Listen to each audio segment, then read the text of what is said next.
you were the first Israeli official to basically go to the UAE after the Abraham Accords were signed and sealed. You've been very much on the front lines of helping to establish these regional ties. Do you feel that's been put on pause, or I mean, because maybe it's too soon to talk about, but what has been the reaction of the Arab neighbors that you speak to? So that's a good question.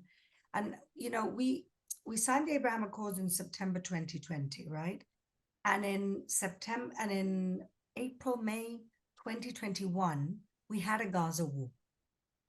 And I would have, and at that point, because it was the first war after the signing, we were all on tenterhooks. What's going to happen? Is this the end? Is this it's like, is it a bump on the road? And I remember at the time, I've made so many deep friendships in the Emirates and in Bahrain and Morocco. My mother's from Morocco, so I already had a pre-existing relationship with Morocco, but particularly in the UAE was new to me. And some friends asked me if I would do a Zoom to talk about the war. This was 2021, because they were getting so much misinformation and their media channels had not changed at all. They were giving the same kind of bias, one-sided. To acknowledge the new relationships, or was it exactly bias? So no acknowledgement of the warming of the ties. I remember a friend of mine who runs like a news agency here, an Israeli news agency, the only one, had signed, I went with him, had signed an MOU with the WAM, which is the news agency in the UAE. And he said to me, Fleur, they're not answering the phone. What's going on? So we were all very worried at that point that was going to completely derail. It was a short war, and it wasn't this. It wasn't the barbarity that we've seen. But it was a bump in the road, but we got over it. And I feel like we've been building up immunity.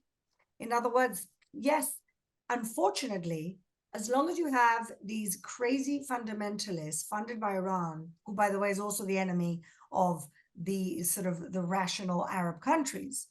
UAE is one of them, Bahrain is one of them, Morocco is one of them. They don't like them much either.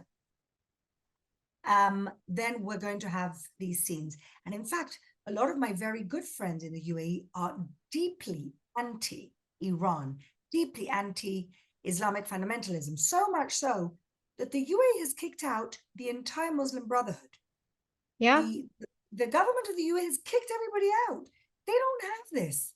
Well, and so they understand us, but in the Arab world, as you know, Dan, there's this kind of rhetoric that we can't be too much in favor of Israel, but we can be neutral. And getting to my point, what I notice is that this time I feel that the coverage has moved towards almost neutral. I wouldn't say neutral, but almost neutral. So it's moving.